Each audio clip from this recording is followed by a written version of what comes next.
Good morning and welcome to the Deeper Life Movement with another video. Today I am recording another video, which is the second one under the spiritual radar. And in this video we are going to go deep into spiritual affairs, behind the veil, behind the curtain, right? The spiritual radar, specific under the Deeper Life Movement, is about exposing the tricks of the enemy. Is about exposing through truth and through scripture and what God tells us in the scripture, to expose the tricks and the deceit and the manipulative ways that evil uses through people to attack God's people. And the reason for that is, first of all, to expose, but also to learn to protect ourselves from evil. It's one thing to agree that evil exists. We all know that. That's not news. But it's a whole another story to know how to protect yourself. One of the reasons that people suffer in life is because they never learn how to protect themselves. Sometimes destruction comes out of nowhere.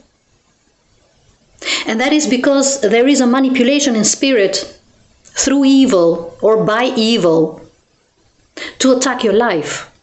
We are all being attacked. We all have sudden attacks in our life. That's not a coincidence. Things don't just happen.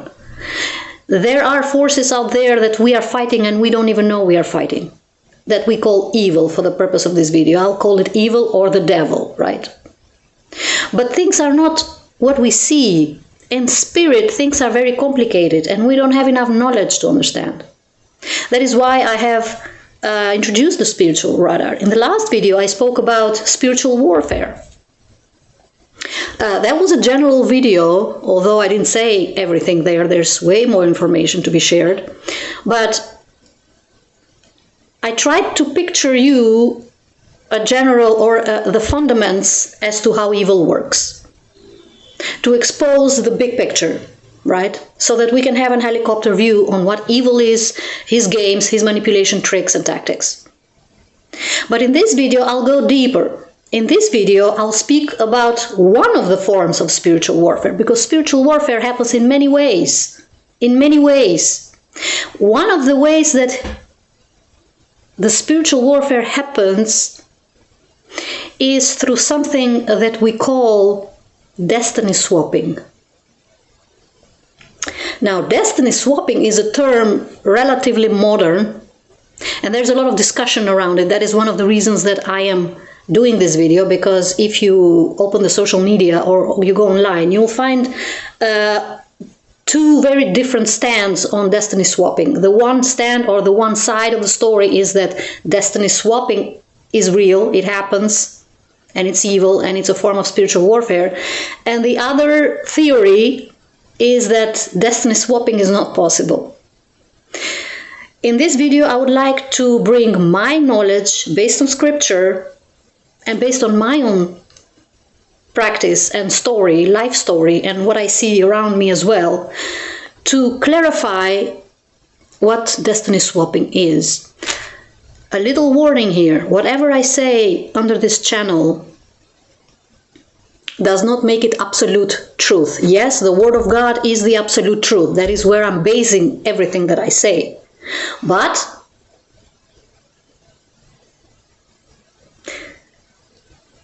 because my opinion is included in it, my story is included in it, which is personal and different for everybody, there is a little space where you might think I am wrong.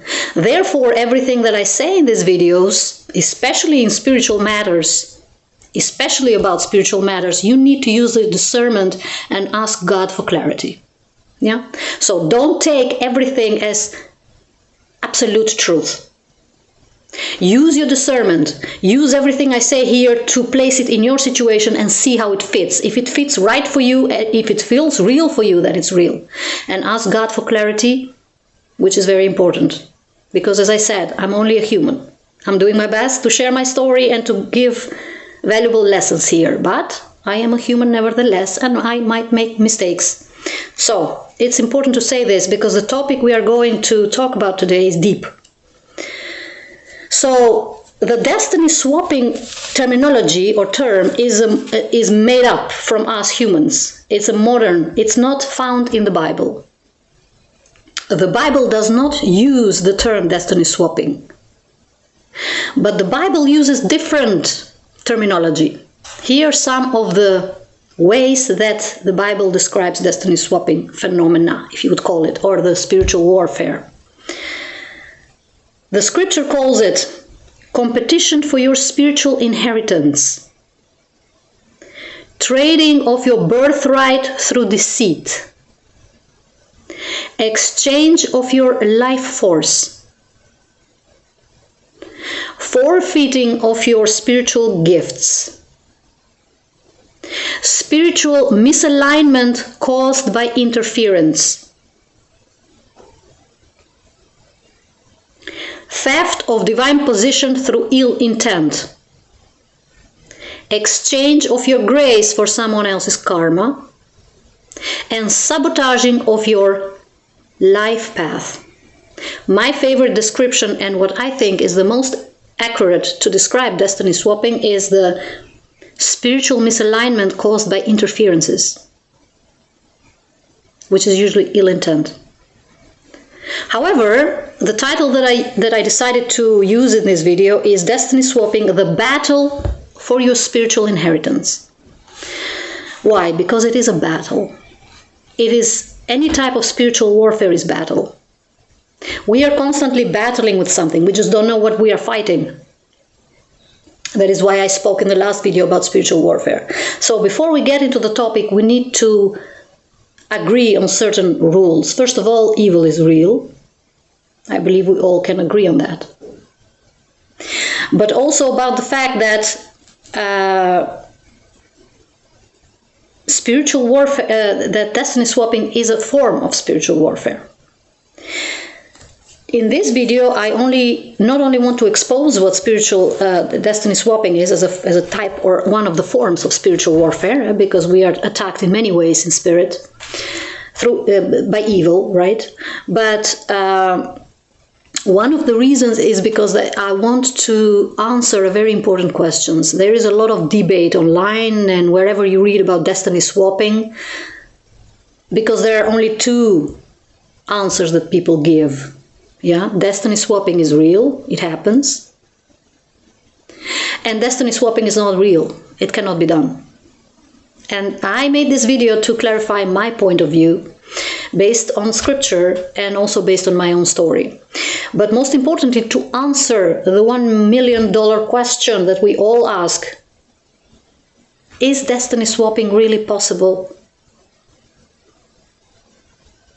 Can somebody really steal what's yours and what's meant by God for you? Is that possible?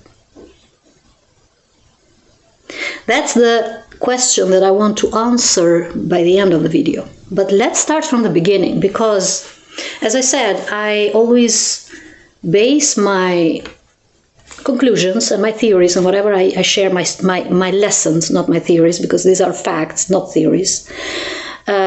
I base everything on scripture. Today, I will use 2 chapters. I am in book of Genesis. I will use 2 chapters from this book, from 2 different stories, to expose how destiny swapping works, what are the stages of destiny swapping, how to protect yourself from destiny swapping, but also if it's possible, yeah, and how it's done, and to also share how to protect ourselves, right?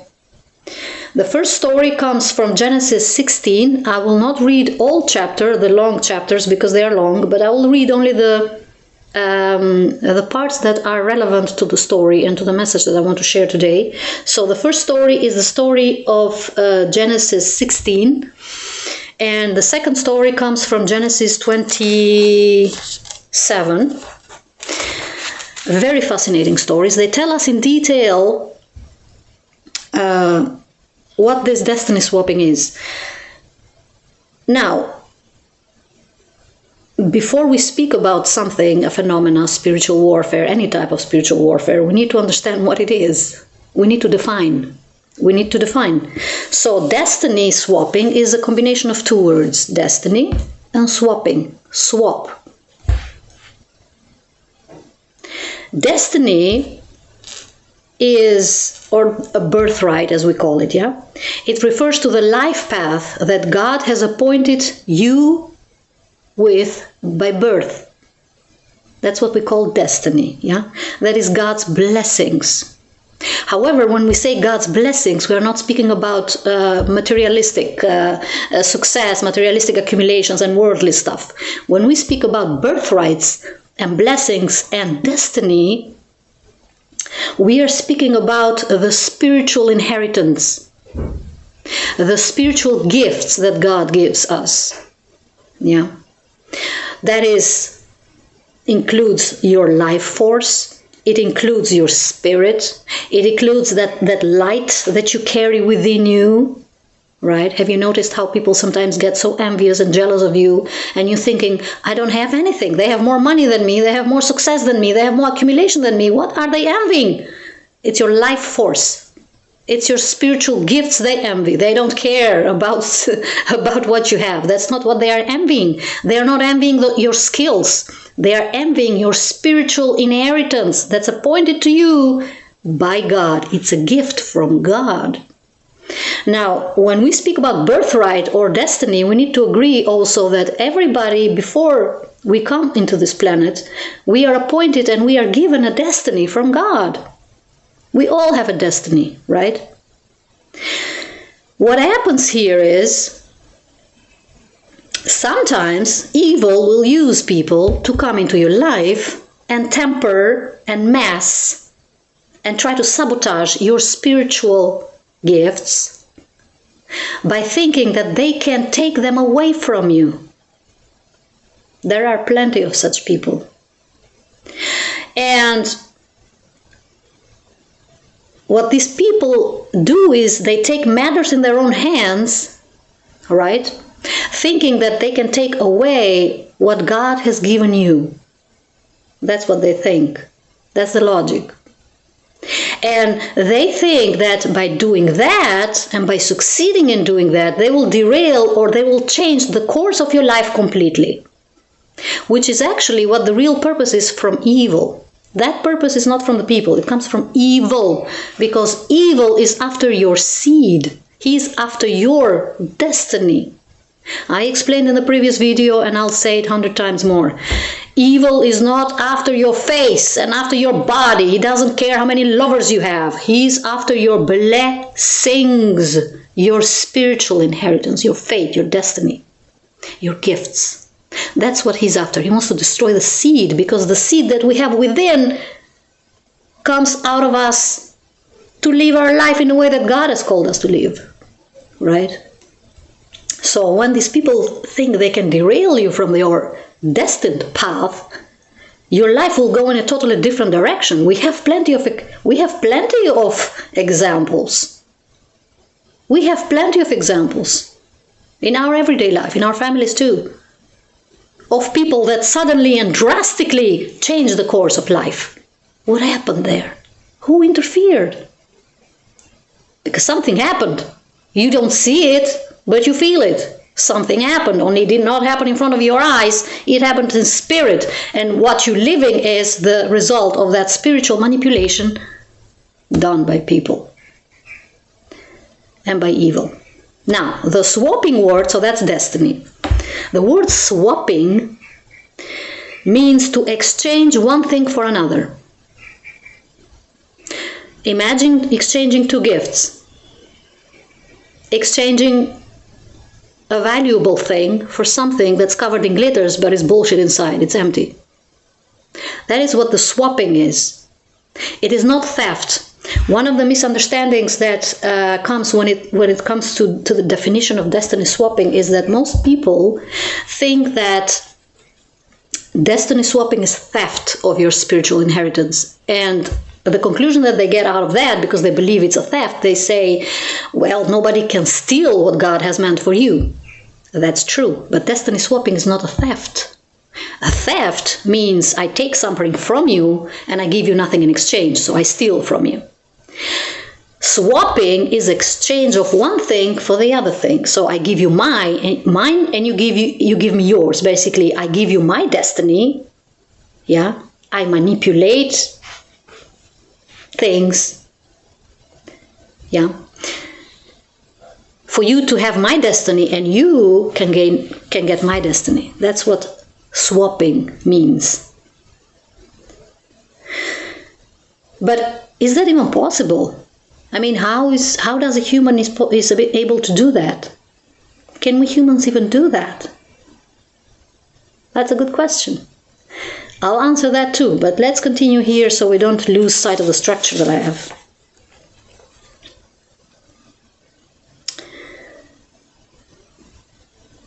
Let's paint the basic rules on the scenario here.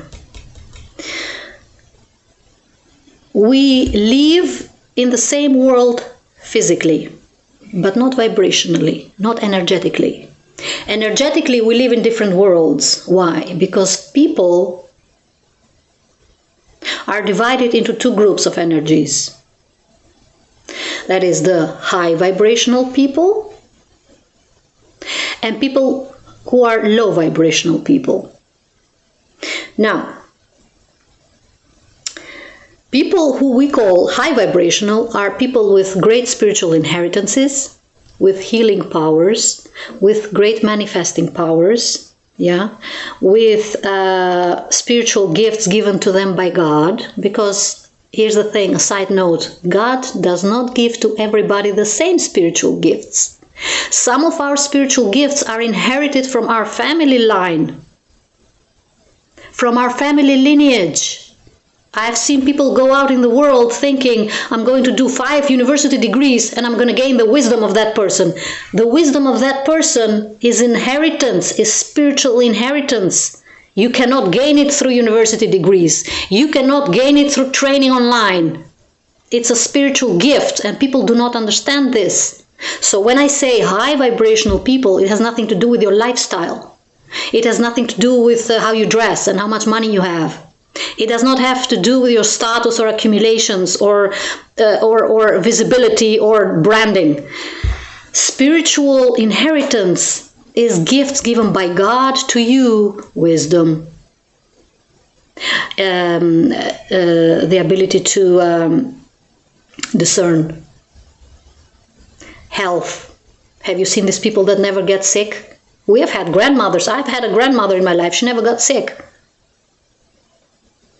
She never got sick. She died at 96 years old. She never got sick. I don't remember that woman getting sick. Even though she had 6 children, she raised me too as her child. And she went through extreme things in the family that our mind in our generation can't even fathom. The level of pain she went through, turmoil, violence, everything. She never got sick. That's spiritual inheritance. That's God's gift. It's part of your destiny. It's part of your destiny. So those are people that are highly vibrational people. They live healthy lives too. They have a pure heart. They are healed, or they heal as well throughout life. They have the ability to heal. They also have the ability to alchemize things. They alchemize the pain like nothing happened. Right? And then we have the other group, which is the low vibrational people. The low vibrational people are unhealed. They're toxic. They live in drama, toxicity, pain. They don't know how to heal. They also refuse to heal.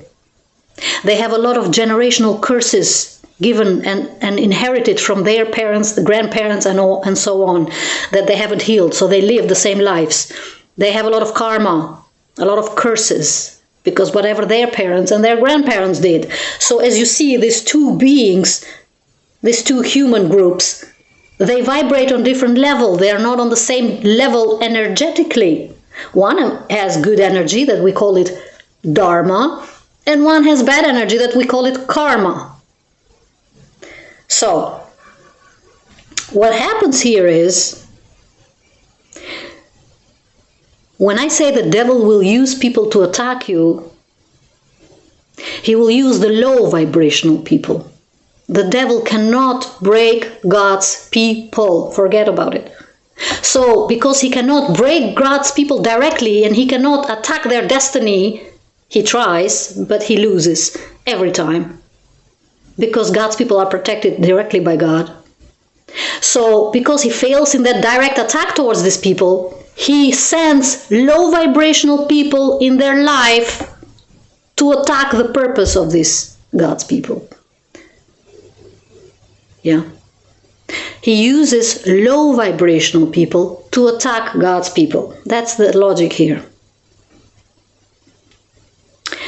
So the purpose here is to stop God's people, these high vibrational people, to get to their purpose. That's the whole plan, that's the whole scheme. To stop people who have a calling on their life, a destiny, to stop them from achieving that destiny.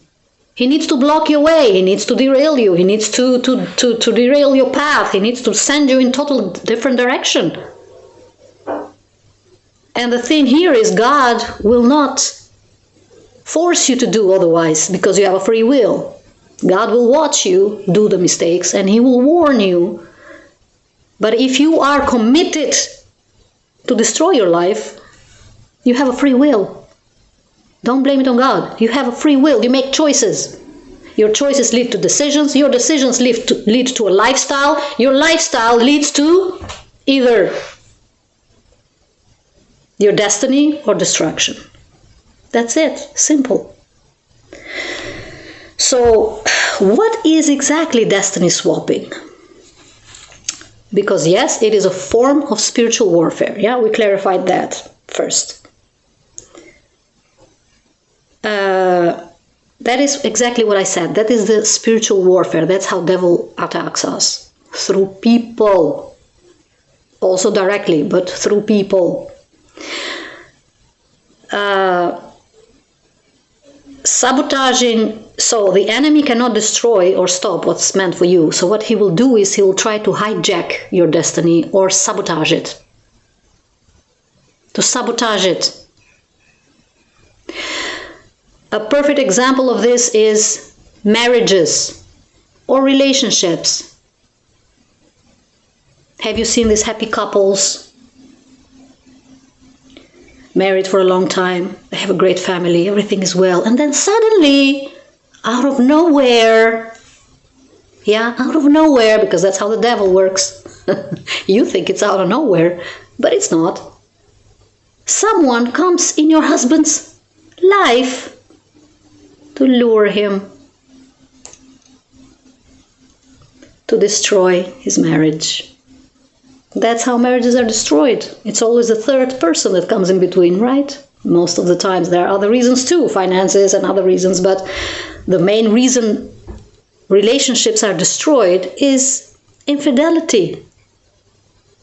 Infidelity, cheating.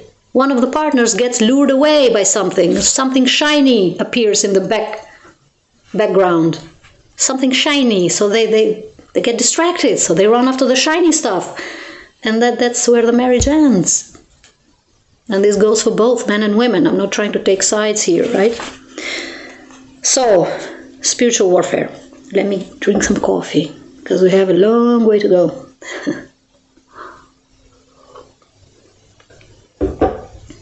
One, spiritual warfare. It's a form of spiritual warfare. One of the types that the devil uses to destroy your destiny and path.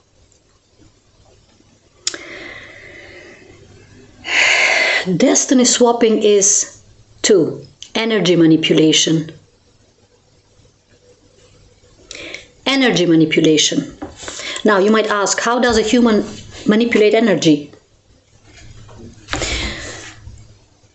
People who attempt to do destiny swapping, which are these low vibrational people, they need help. They can't do it on their own. Because a low vibrational person cannot destroy a high vibrational person. So what happens here is they need to bring that high vibrational person on the low vibrational level in order to attack them and to destroy them. Because if the high vibration is here and the low vibration is there, you can attack all you want, but where does that attack go? It either goes back or it disappears somewhere into the abyss. Because it's energy. It's energy. So it circulates, but it circulates on the same level. It might get to someone else on that level, but not to the high vibrational person. So the reason that this is a manipulation of energy is because this person has to lower the vibration, the lifestyle, the life force, the motivation, the inspiration, the ambition, the self-worth, the character, whatever they are attacking in that person, they have to bring that person on their level in order to attack them and destroy them. In order for that to work, they need to attack them. But they cannot do it on their own because low vibrational people do not have powers. They cannot manifest. They cannot inspire. They cannot alchemize energy. They are low vibrational. They can't do anything. They can lust. They can do drugs. They can do toxicity. They can steal. They can gossip. They can hate. That's the vibration of low vibrational people. But other than that, they can't do anything else.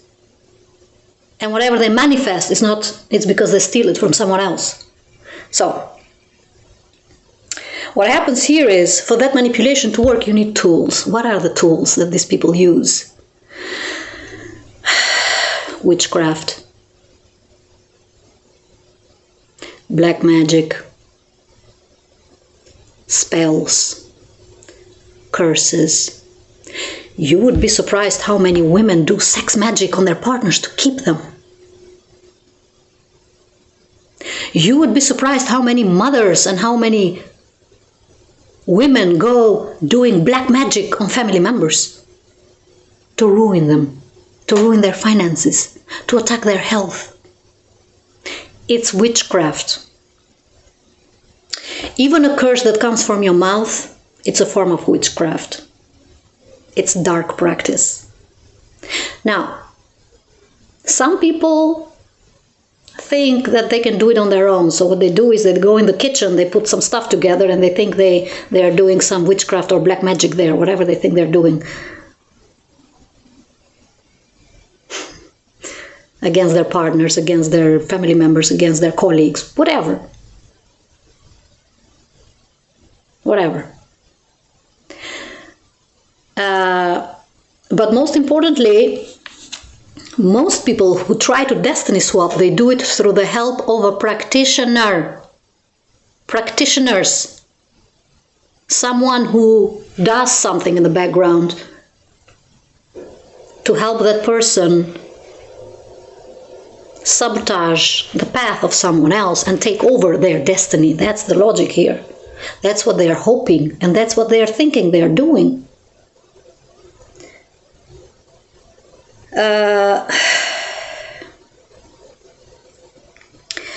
3.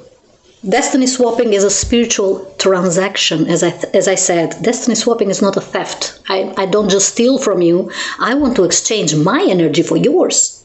That's why it's energy manipulation. I want to exchange what's meant for you for what's meant for me. Because as a low vibrational person, I only have karma. I have only bad things in my life. So when I see you shine and doing better in life, and I get jealous about what you have and I want to have it, but I cannot attack you directly, I'm going to use all of this witchcraft and black and dark practices, occult practices that they are called.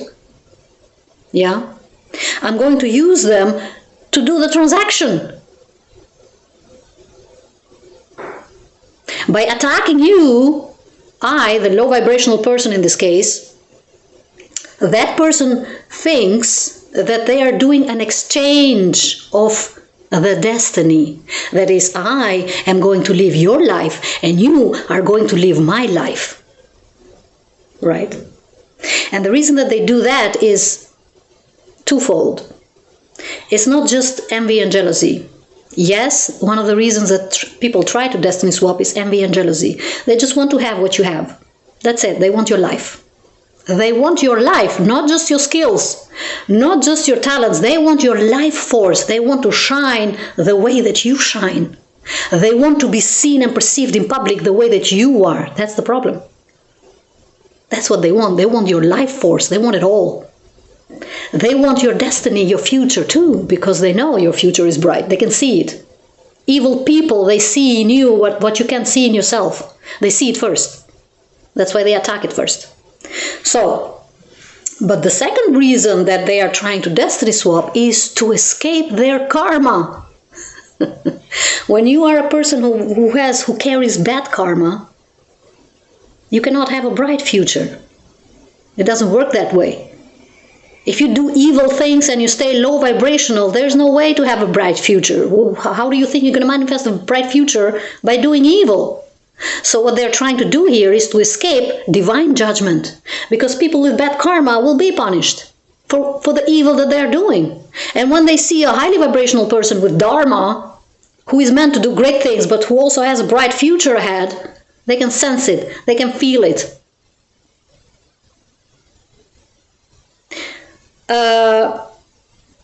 They want to exchange it because they are trying to escape the punishments in spirit. So they think by stealing what is destined for that person, I'm going to swap destinies. So I'm going to live her life or his life, and I'm going to live the good things, and I'm going to inherit the good things from her because I'm not able to manifest them for myself. So I'm going to steal them. I'm going to take them away from them. And I'm going to give them my bad karma. That's why it's called swapping. You exchange energy. When I say it's a spiritual transaction, how is this done? Because some people have difficulties with grasping the energy transaction. Like I'm a physical 3D. I live in the 3D. I'm a physical body. How do I do? How is energy exchange done? Right? That's the main question. The rule you need to remember about energy transaction is simple. We humans are not bodies. We are energies in human bodies. What does that mean? That means we have the energy, we have the ability as energies, as energetic beings, to affect each other's energy, but also to manipulate each other's energy. We have that ability. Have you seen people who get married after 10 years? They start looking alike, they start speaking alike, they start liking the same things, they start doing the same things. It's not a coincidence. They affect each other's energy. Energy manipulation is real. One of the ways to manipulate energy is through sex, intimacy. There is a big trend going on now in the world, if you are following the last trends on spirituality, which is called abstinence. It's a hit. Right now in the United States at least, I think also in Europe, people are refusing to get intimate with other people because they realize they are exchanging and manipulating each other's vibrational states through intimacy. Through intimacy. Intimacy is a weapon. That is why many women use sex magic to hold their partners in place, so that their partners wouldn't leave. That's why many men live with women for years thinking they're in love with them, and then they suddenly, when the magic wears off, they wake up from the illusion and they look at that woman and they think to themselves, who is this woman? What did I see in this woman? I don't even love her. I never loved her. Yeah. Anyway, 4 rule about destiny swapping.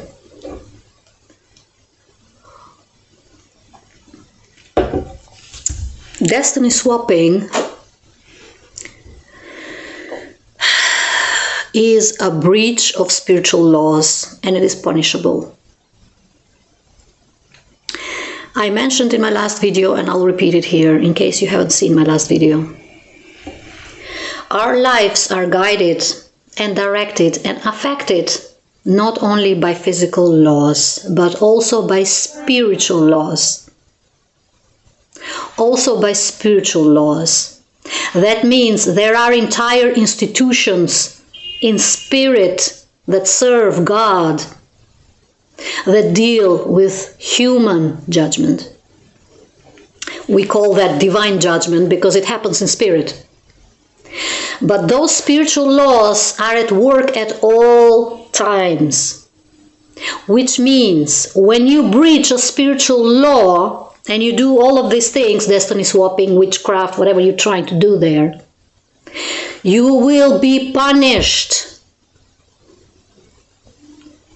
You need to understand this. This is very, very crucial for your life. Why? Because it can cost your life. That's why.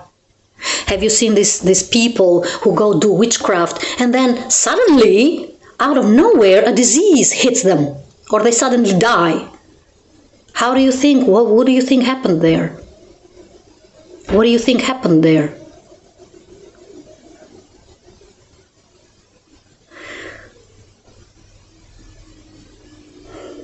We know this divine judgment or punishment under God's wrath. We call it karma sometimes. We call it divine justice. We call it many names, but it is a punishment for breaching spiritual laws. And one of these laws is do not tamper, do not mess, do not intervene in other people's destiny. Don't do that. Let's go deeper here, because this was me painting you a picture about what destiny swapping is, or at least how we perceive it to be, right? But let's get in some facts here, right? Because this is right until now it was my interpretation of destiny swapping and my knowledge about it. But let's get into scripture, see what the Bible tells us about it, because this is very important, right? We can't just go around making theories, right? Because somebody might come and say, well, this lady's doing conspiracy theories here. That's not the truth. So let's find out what the truth is, shall we? About destiny swapping and tampering with other people's destiny. I am going to read you a short text from chapter Genesis 16, and then I'm going to get into the stages of destiny swapping. How does it happen? Where does it begin? What is the first step that people take to tamper with your destiny? Let's read first. In chapter 16, which is called The Birth of Ishmael, this is a story about Abraham and his wife, Sarah. Abraham and Sarah could not have children. When Sarah had her first child, she was very old. And she somehow had made up her mind that she cannot have children. Right? Even though God had promised Abraham that they would have their child. Even when Abraham was 90 years old, he got his child. His wife got pregnant. But in this particular story, Sarah did not have any hope that she would ever get pregnant. So she took the matters in her hands and she did something here. Now, Sarah, Abraham's wife, had not been able to bear children for him. But she had an Egyptian servant named Hagar, or Hagar, I'm not sure about the name. Maybe I'm making a mistake with the pronunciation, so bear with me. So Sarah said to Abraham, "The Lord has prevented me from having children." Which was not true, of course, but that's what she thought. "Go and sleep with my servant," with Hagar. "Perhaps I can have children through her." Yeah. And Abraham agreed with Sarah's proposal. So Sarah, Abraham's wife, she took Hagar, the Egyptian servant, and gave her to Abraham as a wife. This happened 10 years after Abraham had settled in the land of Canaan. So Abraham had sexual relationships with the servant, with Hagar, and she became pregnant. But when Hagar knew she was pregnant, she began to treat her mistress, Sarah, with contempt. Then Sarah said to Abraham, "This is all your fault. I put my servant into your arms, but now that she's pregnant, she treats me with contempt. The Lord will show who's wrong, you or me." Abraham replied, "Look, she is your servant, so deal with her as you see it fit." Then Sarah treated Hagar so harshly that she finally ran away. This short story in general, the story of Sarah and Hagar, the Egyptian servant, is not treated in the Bible as an attempt to destiny swap, but I will use it for the purpose of explaining the stages of destiny swapping, right?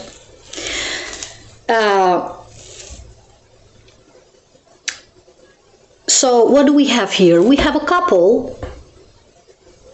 We have Abraham and Sarah, a happy couple. They were not only God's people. God had made great promises to Abraham. A whole nation would come out of his family and would be built out of his name. A whole nation, not just, he would not have children. He would be the father of all nations. That's what Abraham is called in the Bible. The father of all nations. That's how many children he would have. But he was also wealthy. He was wealthy. He was rich. So Sarah and Abraham, they were Jewish, right? So they believed in one God. Hagar was a servant. Now, rich people had hundreds of servants, hundreds. Which means Sarah and Hagar were pretty close because, I mean, you are trusting a woman, a servant, with getting pregnant with a child that you are going to raise. That means there is trust in between these two women. There is a relationship between these two women. They trust each other and they are close to one another. So my take from this situation, the first sign here is that Sarah and Hagar, even though they were completely different, they had different status. Sarah was a servant. Hagar was a servant. Sarah was the boss. She was the wife, the first wife. She had the main status, the highest status in Abraham's life. So Hagar was an Egyptian woman. They believed in many gods. Sarah believed only in one God. Hagar was poor in terms of accumulations. She didn't have much. Sarah had status. It was not just about the wealth, but they had social status too. So as you can see, these two women were probably very close, but they shared nothing in common.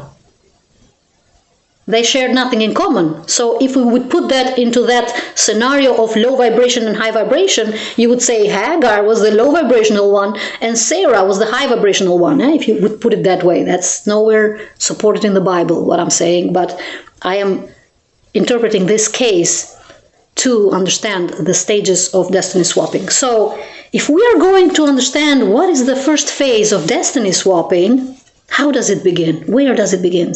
It begins with proximity and intimacy. It begins with proximity. Why am I saying this? Strangers cannot destiny swap. They can attempt, but they can't. Why? Because the most important ingredient to be able to even attempt a destiny swap is to be close to that person. Not only close physically, to be emotionally attached. That is why the people who betray us the most, the people who attempt the destiny swapping in our lives are lovers, husbands and wives, family members and best friends. Those are the people that will try to destiny swap with you. No colleague can do that, no boss can do that, unless you're sleeping with a boss. Yes, that can. That's why I say proximity/intimacy, because you need to be intimate to that person. You need to be connected emotionally to that person. Why is proximity needed? Because in order to attack you for destiny swapping, that person needs to know your life. That person needs to be trusted with your secrets, with your life story, with your plans for the future. Have you noticed how some best friends will invite you for coffee and the first question is, and so what are your plans? What are you doing now? And then after a while you see them doing exactly what you shared with them. You share a plan with a close friend because you trust them, or with a lover, and then you see them doing the exact same thing that you were planning to do. Not only that, they do it faster than you. Not only that, they will brag to you about the very thing that you shared with them. So, proximity. The closest people to you Those are the ones who will try to sabotage your path. Remember this. This is the first rule. Okay? The closer they are to you, the easier they will sabotage your path. Proximity is key here. That is why the entire expression, keep your... Finish it for me. Keep your friends close, but your enemies closer. That's at the core of the whole destiny swap philosophy, this expression. Because why would you keep your enemies closer? Why? Why would you keep your enemies closer than your friends? That's just stupid, isn't it? Think about it. Let's get to the phase 2. This is the first phase, proximity. They need to get close to you. They need to get close to you. Phase 2. The second phase is admiration. People who try to sabotage your path, they always start with admiration. They will see you, they become your fans. They will support in what you do. They will compliment what you do. But I admire your work. I love what you do. You inspire me. Yes, I'm learning so much from you. And I am so happy to be your friend or your boyfriend or girlfriend, whatever you are. So they become your supporters. And it's not fake. They really admire you. Some of them don't. They are faking it. But sometimes people really admire you in the beginning. They see you as someone that they can learn from, and that's good. That's beautiful. But the danger with that is that it turns into something else later on. Now, in the story of Sarah and Hagar, they were not only close, but if we would put it in this scenario, Hagar would be loving her boss, Sarah. That's why she decided to become the surrogate. This is exactly what we do nowadays, surrogacy. Yeah? Hiring another woman to bear your child because you don't want to ruin your body or because you're sick, whatever reasons. So you find another woman who bears your child for you. That's exactly what happened here with Sarah and Hagar. But I am sure that no woman in the world would take over of that difficult task to bear a child for you unless there is monetary gain in it, some status or a promise, or they really admire you and they are close to you and they are your best friend and they serve you every day. This servant lived in the same house with Sarah. They were not strangers. She knew who her boss was. She knew Sarah very well. She probably knew her weaknesses too. She probably knew her relationship problems too, because she was there all the time. She could see how Abraham treated his wife too. So she agreed, probably not only because she was obliged to carry her child, but she agreed because she probably admired Sarah. Sarah was a good woman. She was a godly woman. Maybe there was a reward involved too. We don't know that. The Bible does not say it, but let's just go with the admiration, right? So the third phase that also happened here is jealousy and envy. That is when the admiration changes. That same person that admired you and loved you, they start to resent you. They become jealous of you. Well, if she can have it, I can have it too. If she can do it, I can do it too. I can even do it better than her. Oh, I can do it better than her. I'm going to live her life better than her. So what happens is the admiration starts to shift into jealousy. How does that happen? Why would a person who admires you become jealous and envious of you? That's where the devil comes into play. That's where the devil starts to whisper to these low vibrational people, because that's the people who he can manipulate easier. He starts whispering. Who does she think she is? What, just because she has status and a good husband and she has some money, what, she thinks she's better than me? No, she's not. I'm going to show her. The envy starts building in them. It begins here. Envy and jealousy is a corruption of your heart. It's when your admiration becomes ill intent. Jealousy and envy do not begin with action, with the act. It begins with a feeling, with an emotion about that person. You suddenly start envying what the other person has, even though you have no idea about their life, or maybe you don't know everything about them, but you start envying them. So what these people really envy is not your achievements, as I said in the beginning. They are not envying your achievements, your status, your money, your marriage, although that is part of it as well. But they envy your light. They envy your light. If I would put Hagar and Sarah in this scenario, I would say Hagar started probably thinking, why does this woman has such a great relationship with her husband? How come this woman has everything? Why is this woman blessed and I'm not? Which brings me back to the blessings that come from God. That was the destiny of Sarah. But it was not the destiny of Hagar. Hagar was called to do something else. Hagar was called for another thing. She had a different path to walk. But her spirit of jealousy started working in her. And she started envying what Sarah had. Because as you see here where she says, she began to treat her mistress with contempt. Right? This brings me to the phase 4. When the envy and jealousy becomes contempt, that person who feels that contempt towards you, they start basically having hate towards you, right? That becomes silent competition. Now this is hilarious to me because a lot of people who are competing, they think they're doing it in secret. They think these high vibrational people, they don't see what they're doing. They think they are disguised there. They think they are doing it in silence. It's secret. However, people can see the signs. Nobody's blind. People see the signs. So, what is the secret competition? The secret competition is when these people start to camouflage themselves in their energy, in your energy. They think they are doing it in silence and behind your back, but they start to mimic you.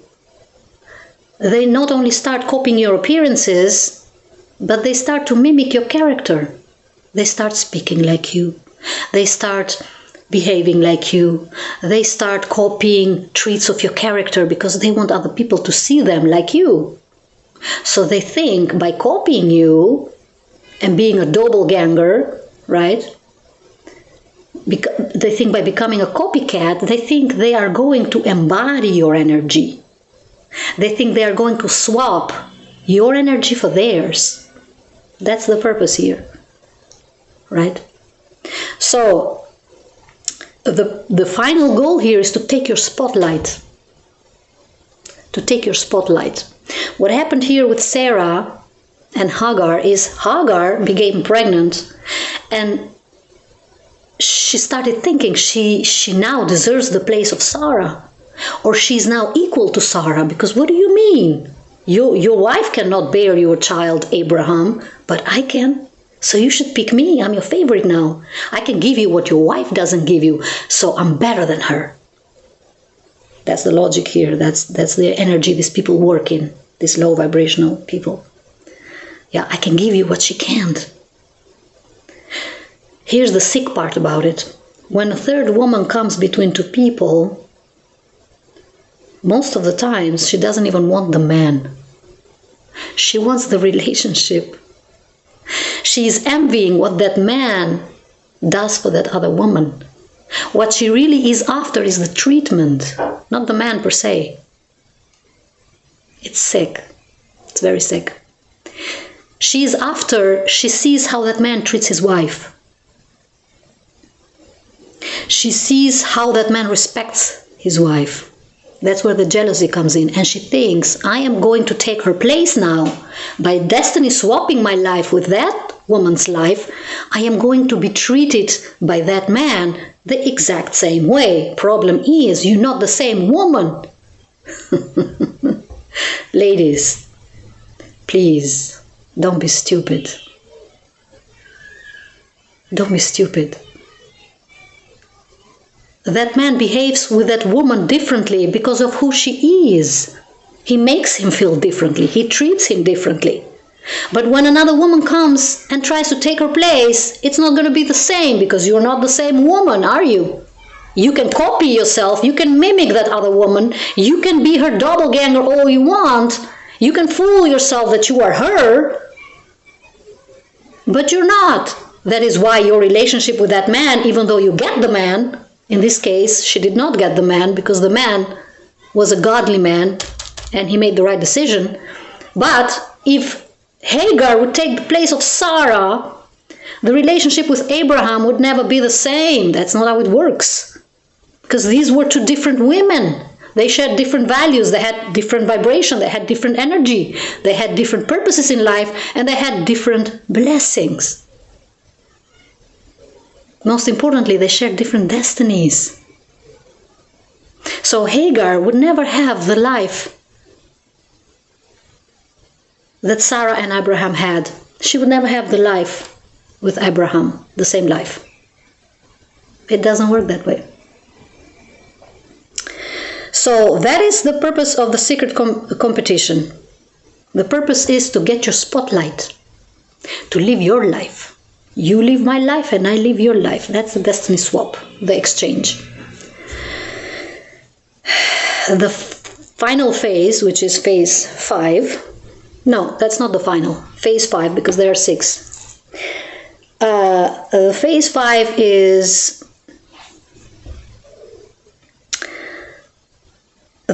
what we call the destiny swapping, where the energy exchange takes place.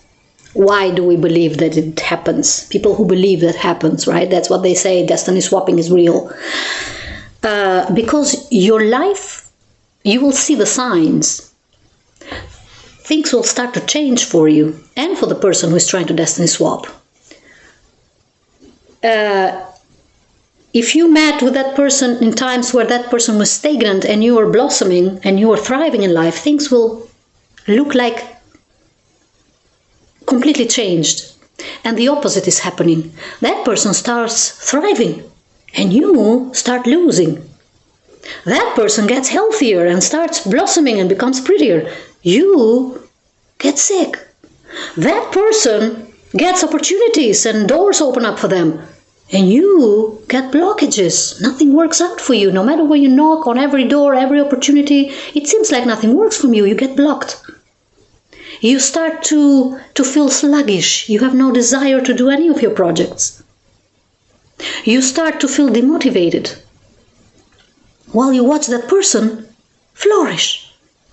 And you start seeing the sign and you think, wait a minute, am I living her life or his life and she's living my life? What is really going on here? This stage, exactly these signs are described as the completion of the process of destiny swapping. That is where the destiny swapping has taken place. So now that person is living your life and you are living her life. That's what people think happens here, right?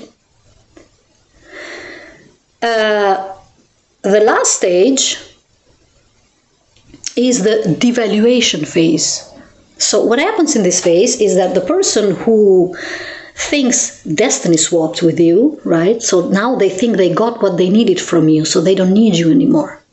So only two things happen here. They will start slowly vanishing from your life, yeah, and they usually go searching for the next victim to siphon energy from.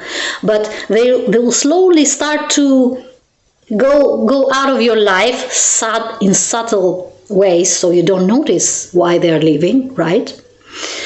Or they will discard you abruptly. They will just ghost you, disappear, that's it. So what happens here is that person, they think they got everything they needed from you, so they don't need you, so they're going to throw you away like trash. This is called the devaluation phase. Not only that, but they will start going around defaming your character. They'll start gossiping about you because they resent you now. Because, well, what do you think? I'm better than you now. What What are you talking about? You're not better than me. I'm better than you. Even though everything I manifested was from your energy. Because as I said, low vibrational people cannot manifest. They don't have that gift. They don't have the gift. They steal. They have to steal it from someone else in order to manifest for themselves. And then they go around and they brag that they have all that they have manifested from their own energy, which is a total lie. So,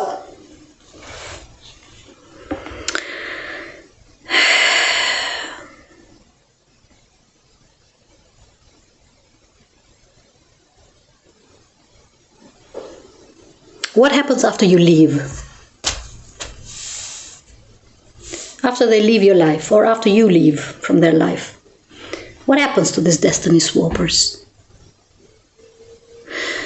The delusion that these people have is that when they leave your life, all of that energy that they siphoned from you, or whatever spiritual gifts they thought they took from you and they exchanged, they will keep them. So what they do is they discard the person and they say, well, piss off now because I don't need you, but I'm going to keep your spiritual gifts.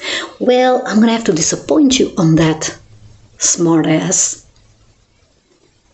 When a high vibrational person leaves your life, they take away everything with them, including the favor that they had on you were siphoning from, because that's God's favor.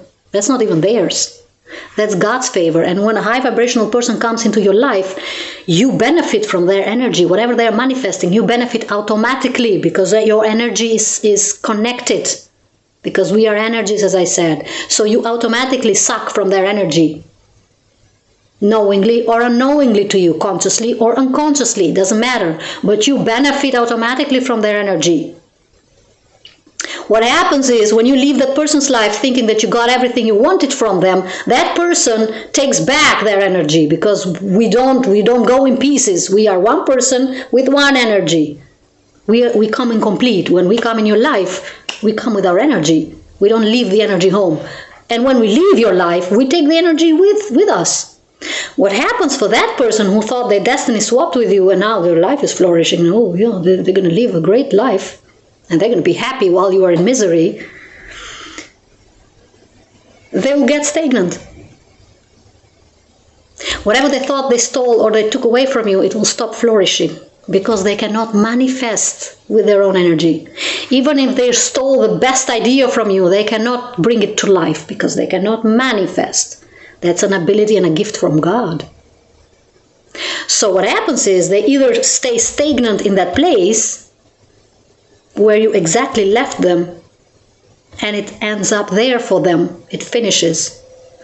Or they go back to the energy where you found them in the first place.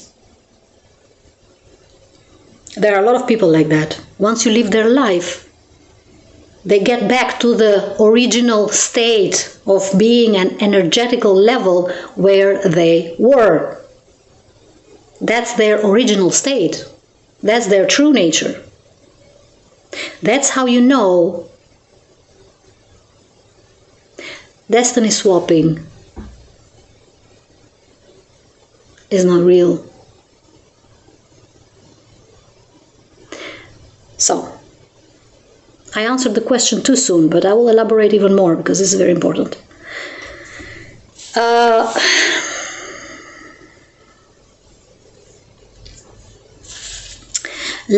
I don't have much time because this video is already 1 hour, so I'm not going to read the whole chapter for you, chapter 27, but I will explain it to you in words shortly so that we can get into the lessons. The reason that I'm going through this chapter 27, if you have a Bible, open up. Chapter 27 in Genesis, it's Jacob gets Isaac's blessing. Yeah.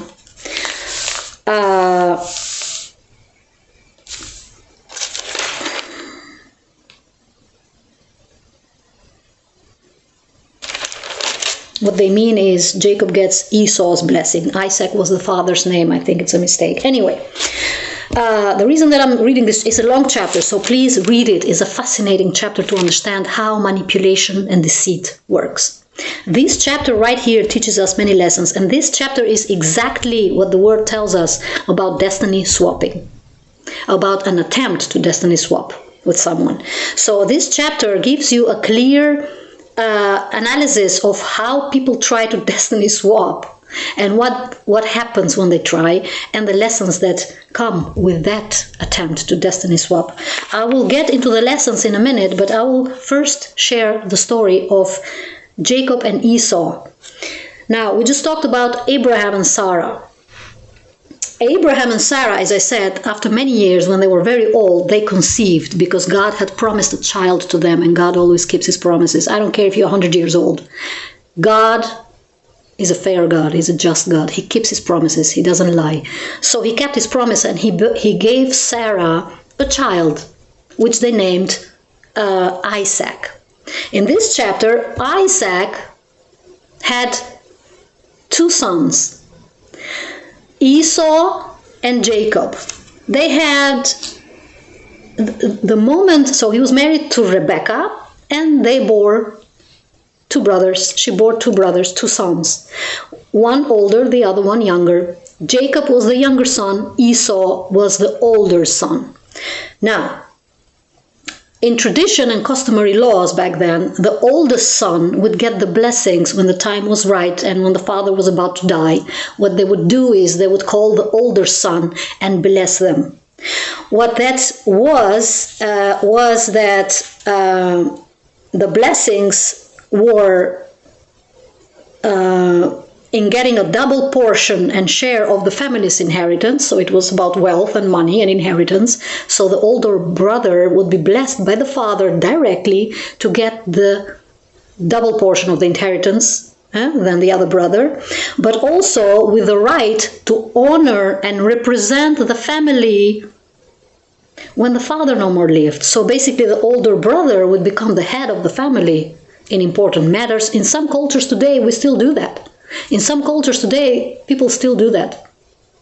So, what happened here is, before Esau and Jacob were born, God had already told their parents, Rebecca and Isaac, that this son of yours, one of them, would get my spiritual inheritances and blessings.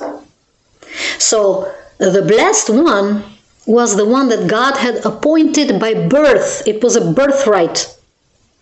What happened here is, these two boys, they grew up in very dysfunctional families where one had other preferences, the other one had other preferences. So basically, the favorite child of Rebecca was Jacob, the youngest, and the favorite child of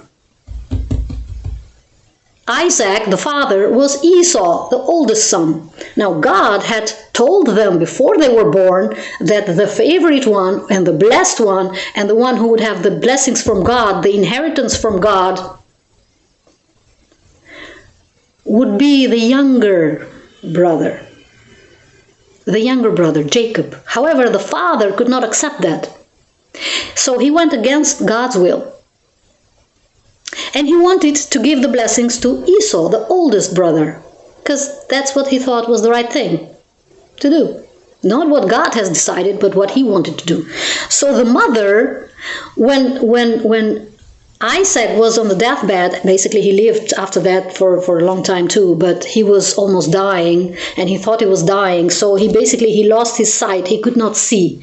And he asked his older son Esau to bring him the meal, to do all the ceremonial things that they had to do before he could bless him.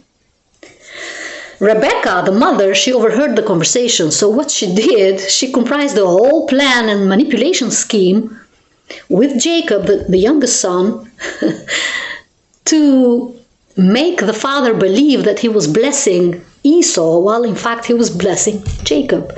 So a whole plan was made where Jacob killed some animals, some goats, because Esau, the older brother, was very hairy.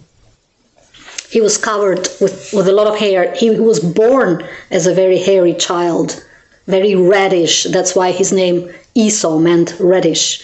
So he was born that way. And of course, they couldn't fool the father. They could fool him with sight because he couldn't see, but they couldn't fool him with touch. So he was going to touch his son and he was going to see that it was not Esau, but it was Jacob. So the mother would cover would cover her youngest son Jacob to fool the father. She covered him with some goat's hair and stuff and hair, and put the garments and the clothes of Esau on Jacob, and then told Jacob to go be blessed by the father.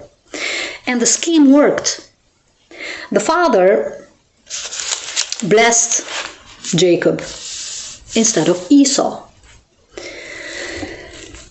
So what happened here is an attempt to destiny swap. An attempt to get the inheritance that was meant by God from one brother to the other one. And that was done through manipulation. That is done through manipulation and deceit. So what are the lessons that this particular story teaches us about destiny swapping, and why and how do we know if it's real? And if we believe it's real, why is it real? And if we believe it's not real, why is it not real? As I said in the beginning, whenever you have a spiritual question, whenever you are doubting about something, because I had doubts about this topic too. That's one of the reasons that I made this topic, is because I was having doubts myself. I was listening to so many speeches online and people going online interpreting different things about how real destiny swapping is. Destiny swapping is real because evil is real. That's true. But I had dilemma about the fact that can really somebody steal your life path, your destiny? Is that possible? And I was having a moment of meditation and conversation with God. And I raised the question directly. God, give me clarity. And the clarity came. Look at the scripture. Look at the scripture. God's word is right here. And it's truth. It's the only truth. It's the absolute truth. So God's word gives us all the answers. Whatever spiritual dilemma, whatever question you might have about spiritual warfare, how evil works, is the devil real, whatever things you're going through your life that you might be questioning, that someone in my life is trying to destiny swap with me. Aside of looking for the signs that I mentioned, scan your situation in your life and see if somebody is doing those things. But most importantly, to answer your own question as to not to worry. Like, should I really stress now because somebody is trying to destiny swap with me? Get into the scripture. All the answers are here. Jacob and his mother, they thought they succeeded in destiny swapping because now they thought Jacob got the blessings that Esau was supposed to have. So Jacob is going to live the life that was meant for Esau.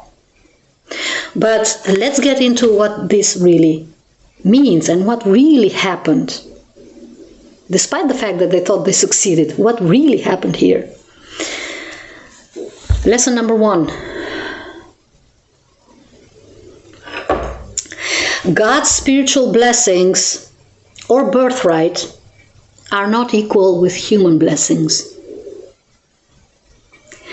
What Jacob and his mother thought that they had stolen or taken away from their brother, from Esau here, was his spiritual gifts and his life path and his destiny. Right? Because now Jacob was going to live the life that was meant for Esau. But the confusion here is that people can take away the blessings from God and they make it equal to the blessings from the people. The blessings that Jacob thought he took away from his brother were earthly blessings. They were the blessings from the Father, not from God. Because Jacob was called to do great things in his life. He was called for something big.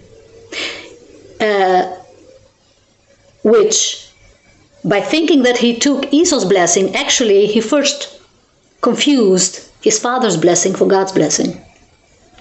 Yes, he took the family inheritance. Yes, he took probably the biggest amount of wealth and money in the family. Yes, he took the name and the reputation, but not God's blessings.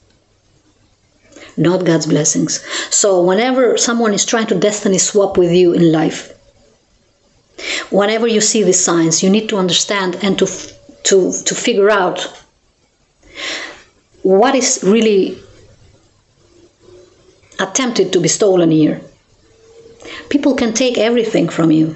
They can take your money, they can take your reputation, they can take your status, they can take your name, they can take your hard work, they can take your ideas, your projects, including your appearance. They can steal that too. But nobody can take this. The blessings from God are attached to your birthright. As I said, it's very important. They are attached to your life purpose from birth, by birth, and they are given by God. And God does not change his mind because people interfere with his plans. That's not how it works. Because in the end, both those brothers took what was meant for them, not what they wanted. They both took what was meant for them from the moment before they were born. What God had said in that moment before they were born, that's exactly what happened throughout the history. If you read the Bible, you'll find out what happened to Jacob and what happened to Esau. So, people can swap what's given from people, but not from God. Make that rule number 1 as to why destiny swapping does not work. It does not work. Although it seems to be working. Exactly. It seems to be working. Lesson number 2. God's will cannot be thwarted.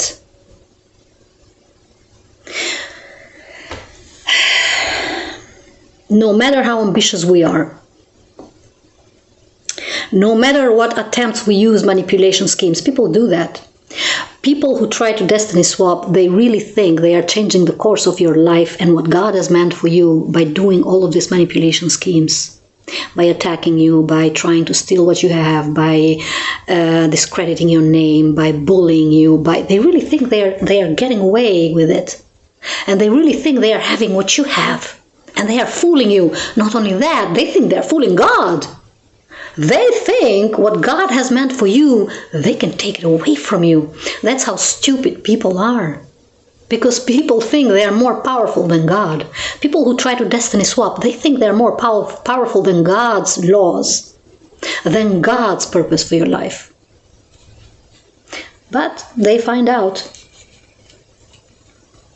What do they find out? They find out they have been played by the devil. That's what they find out. Yep. So, the lesson from Jacob and Esau was nobody can change God's plans. I don't care how manipulation you use.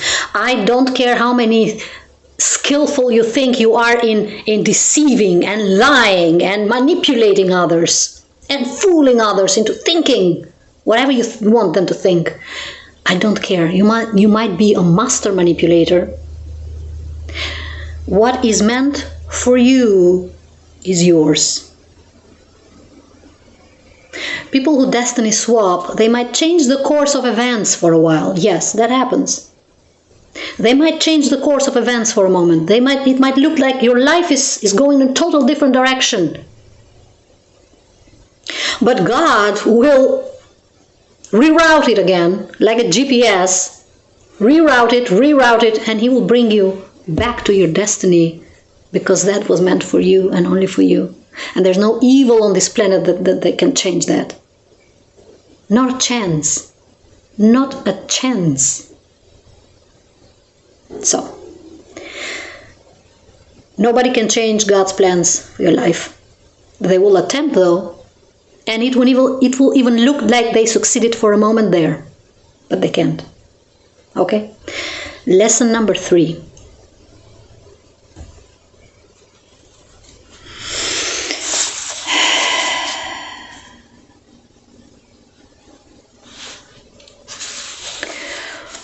Whatever you think you lost, through destiny swapping, whatever you think people took away from you was never yours. No. So, what does that mean? That means that sometimes people think that they took your life away from you or your destiny away from you. Actually, they are taking away from you a little part, a little piece, a temporary station. A temporary station where you are in that moment. Yeah, could be physical, could be materialistic, could be vibrational, right? So what they do is, that part that you think people took from you, it was just a phase of your life. It was a stop. It was a test. It was an assignment. Right? Sometimes God will allow that to happen. Because sometimes God will test evil people. He will test them. He will let them think that they are getting away with it. He will let them think that they are really stealing something from you. He will let them think that they succeeded in swapping their destiny for yours. But it's a test. It's a test. And people who try to destiny swap, they always fail that test. They do, because those are low vibrational people. Low vibrational people do not believe in God. Whoever tells you that is fooling you. People who live in traumas, toxicity, they refuse to grow and to progress and to learn how to manifest and to become better people and to cleanse whatever junk they have. They don't believe in God. They don't. They don't live in godly lives. They don't live godly lives. So they don't believe in these spiritual laws that I'm explaining. They don't believe in that. They think life is all theirs and they can do whatever they want and get away with whatever they want. They can destroy whoever they want and well, nothing will happen. Well, there is a saying that says, fluff around and find out. Yep. So, whatever you lost in that stage in your life, could be a talent, could be a skill, could be, I don't know, job, career. It was never yours. It was not part of your destiny. It was part of your journey. But it was not your destiny. It was not the whole who you are. It was not all you. It was part of your talent. It was part of your skills. It was maybe one, I don't know, achievement, whatever. And you think, because the trickery and manipulation here is for you to think that you lost your destiny. That's what destiny swapping attempt makes you think. That you have lost it now. Now you have lost it, so now your life is going in the opposite direction. You are failing, and that other person, well, they are prospering. They are suddenly very successful, and you failed in whatever you were doing. That is not true. The reason that you failed is because that was not meant for you. So God will allow these people to take it away from you, because nobody can take anything away that's destined from God. But let's just say you will believe that they took it away from you, but they didn't. It was just not yours. The other reason that you believe that the destiny swap worked is because sometimes people give it away. Some people give their talents away. They give their part of themselves away. They do. There are a lot of people in this world, people I also know, that they have so much love in them, they have so much nurturing that they give a lot away. Sometimes they feel drained and empty because they give so much away, but that doesn't mean that they have swapped destinies. That does not mean that their life path now is not the same as God has meant it for them. So, be careful when you read the signs. Yeah, work with the spiritual laws, work with the scheme here, with the structure. So, what happens here is, when people thought they took your destiny away, they will get stuck with a copy version of you. Because that's what they took away, right? And that's not all who you are. That might be a small part of you, as I said. And they will get stuck with that one gift or whatever they think they stole from you. They will get stuck because low vibrational people cannot manifest. They cannot grow it. So whatever they think they stole from you will die. It will rot. Or they will manifest it into something else, but not in what you were supposed to manifest. Not into your destiny. Because they are not you. That's why. They are not you.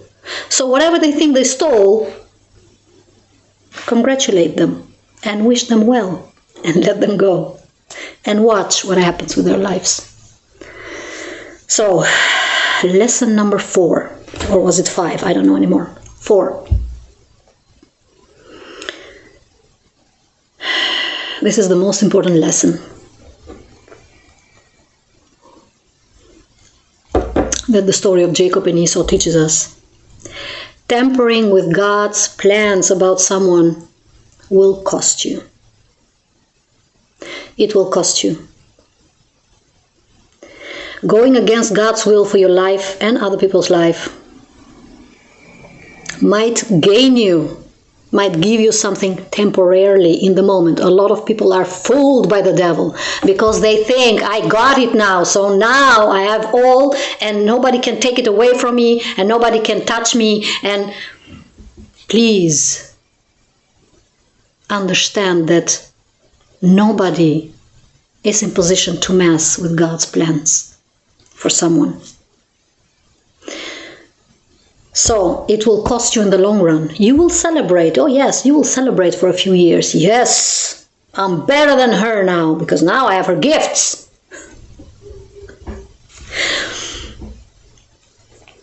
Please don't be foolish. Don't fool yourself. Don't fool yourself. It will cost you in the long run. It will cost you in the long run. So, although Jacob got the blessings from his father through deceit, it cost him everything else. What did it cost him? First of all, he ended up exiled from his family for 20 years. What was supposed to be a short visit to his uncle. Because what happened here is, first of all, his brother, when he found out this scheme behind his back, Esau, he wanted to kill Jacob, his brother. So he wanted to kill him. So the mother had to protect Jacob. Rebecca told him, you have to flee to another city and go live with my uncle for a while. So first of all, the threat upon his life. The threat upon his life from his own brother. The second, he went for a short trip to visit his uncle and to stay there to protect his life. He ended up being away from his family and his mother for 20 years. 20 years. Because God had other plans for him.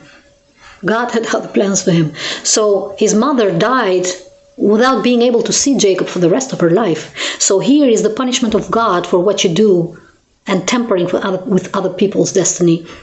God punished both of them. He punished him by keeping him away for 20 years. He punished his mother too because she never saw him anymore. She died without being able to see Jacob one last time. On top of that, his own uncle tried to deceive him and to use him and abuse him. He took advantage of him. So as you can see, whatever looks that you are succeeding in temporarily, it will cost you in the long run. People are fooled by this temporarily gain, but they forget that even after 20 years, in the case of Jacob, they will pay for what they did. Oh yes. Nobody gets away with anything. So, what is the lesson here? When we use scheming, manipulation, and plotting, we will deal with God's judgment, and there's no way to escape it. And here's the kick from all this. People who do witchcraft and use magic and whatever they do to tamper with somebody's life, to ruin somebody's life, they get punished twice. Yeah, double for the trouble. Why? First of all, they are subject to God's judgment. Yeah, to God's punishment, divine judgment, divine justice. And second of all, the devil, who they made a contract with through witchcraft and dark practices, because that's the rule, whoever does and is involved in whatever kind of dark practices has already made a contract with evil. It's easy as that. It's easy as that. They have made a contract with the evil, but that evil expects from you to succeed. When you get into that contract with evil and the devil, he expects you to deliver. When you fail to destiny swap, he will come to collect. Where does he collect from? From your own life. He will collect your health, as I said. He will collect your children's future. He will collect your marriage. He will collect your finances. He will ruin you to your ground. Because you chose evil. So, the blessings will always go to where it was destined to go.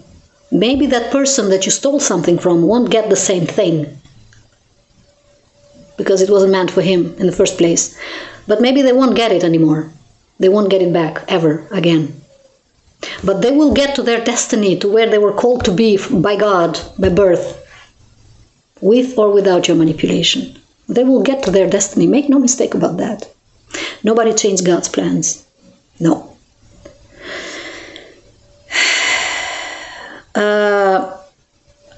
Another lesson here is that sometimes God will allow evil people to believe that they stole something from you and that they got away with it for several reasons. First of all, because God has other plans for you.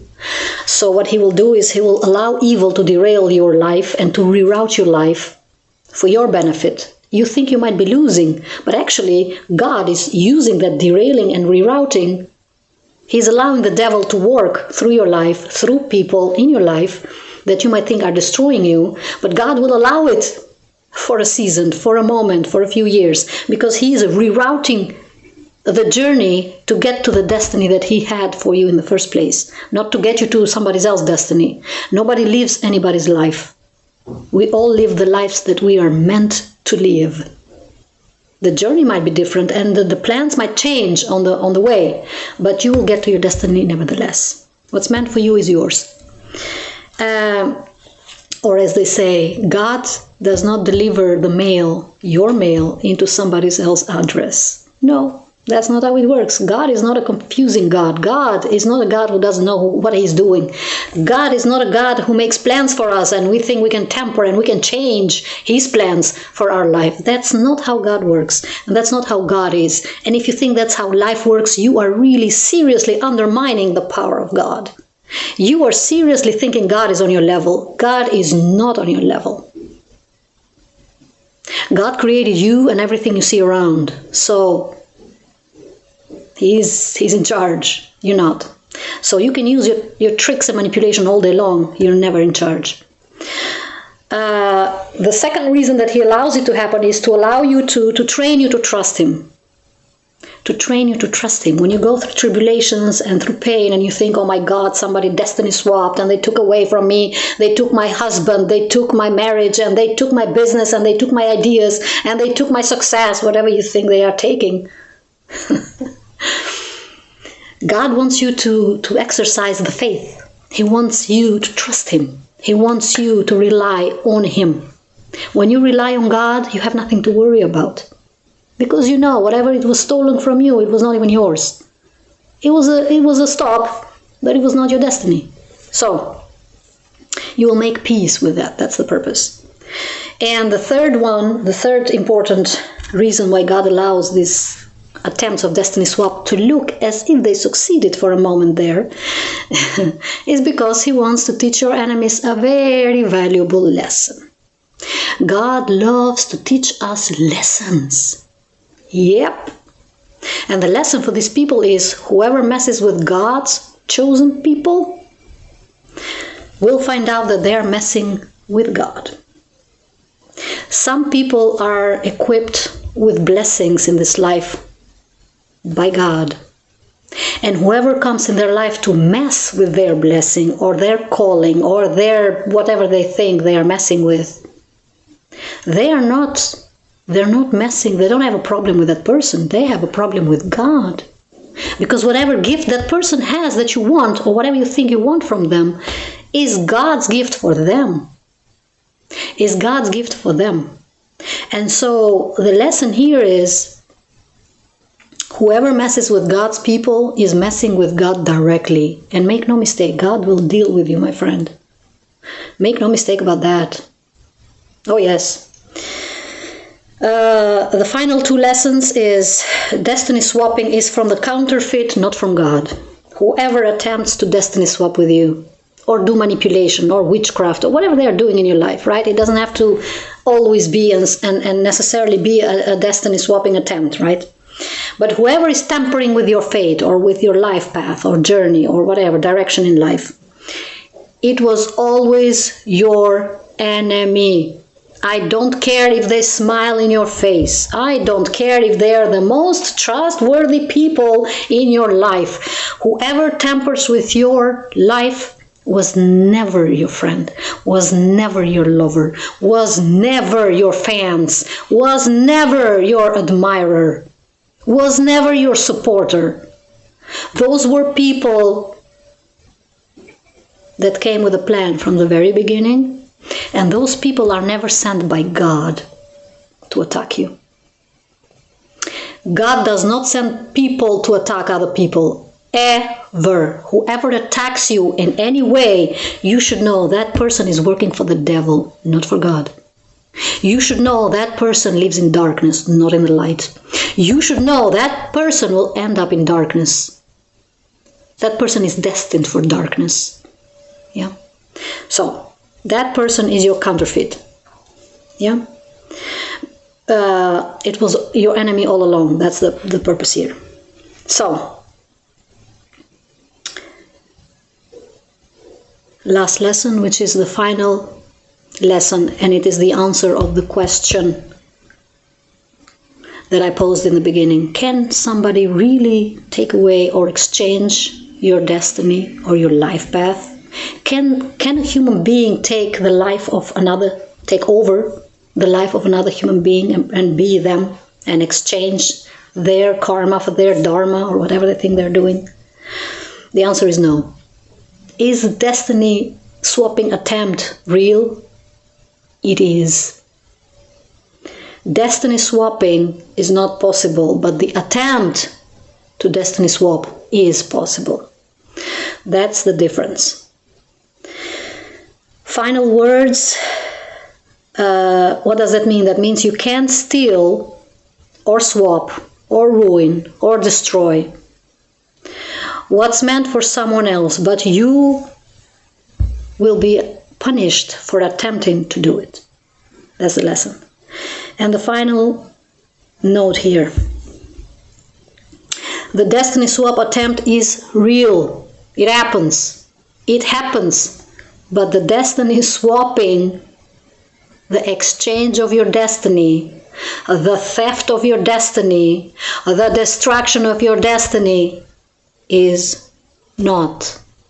It's not.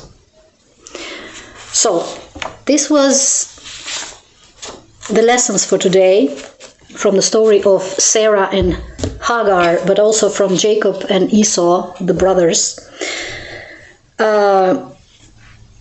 Final words about destiny swapping.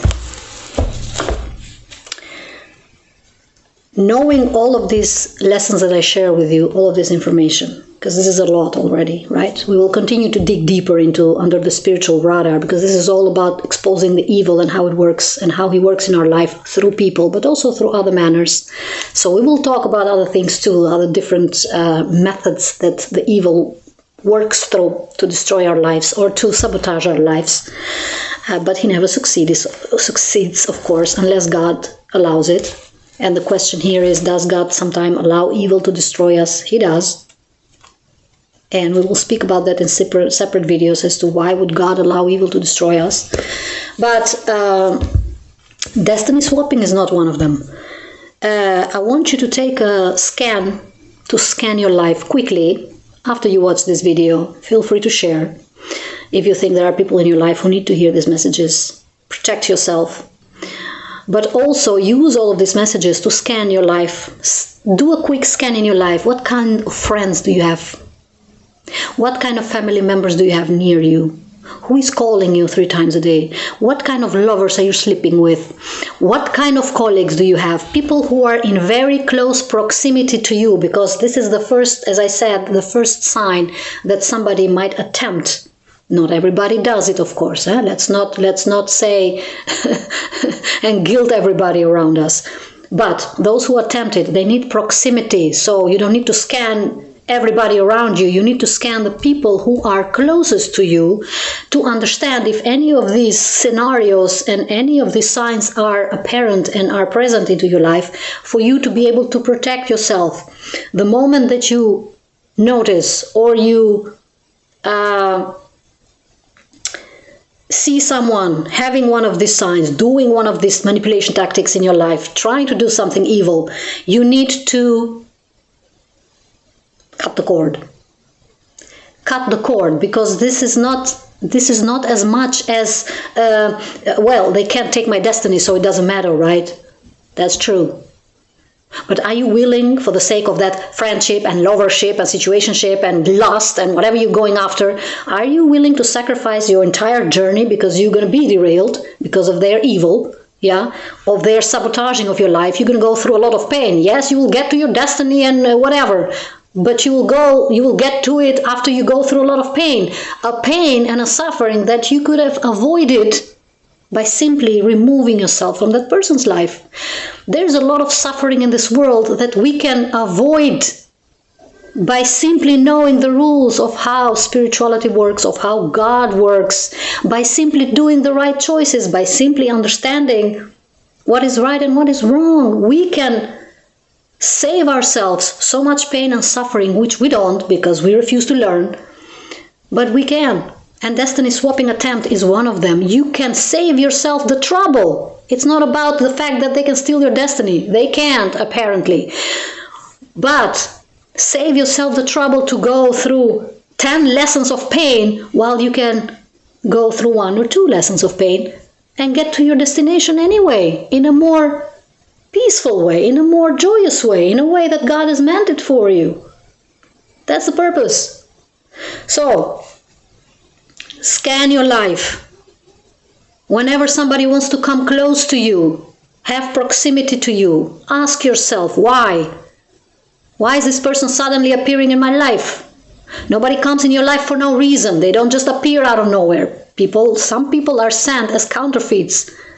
Those are people who work with the devil. Those are people who come with agendas in your life. They don't just come in your life to help you and because they love you and because, oh, I am so inspired by you. Yes, it might be inspiration, but be careful to scan everybody around you because people come with secret agendas. They come with objectives. They come with plans. And no, the plan is not always to destroy you. Sometimes the plan is to work with you, but it changes. Because all of that admiration that I talked about, it becomes jealousy, it becomes envy, it becomes resentment and anger and hate towards you. And that is when you know you have to cut these people off your life. You have to cut these people out of your life.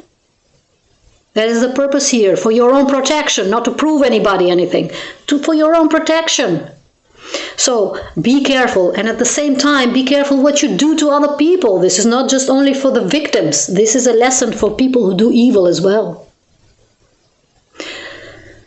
If I can give you one last advice, if you took nothing else from this video, listen to this last one advice.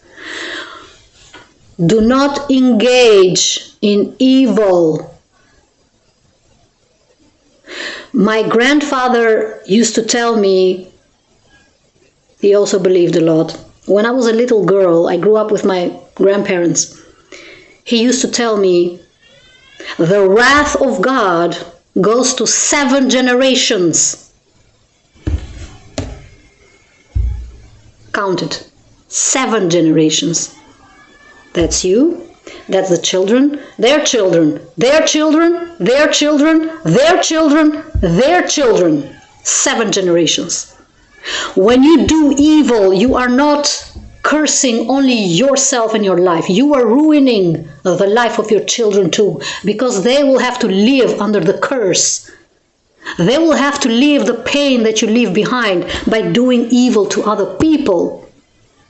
Please understand this before you engage in dark practices. Understand this. Do not mess with God's plans for anybody. If you ever get to the point to get jealous about someone, which is where the devil comes whispering to you, if you are in a moment of your life of depression, whatever, because you think nothing is working out for you and you need to go and steal it from somewhere else, don't. There is a price attached to it.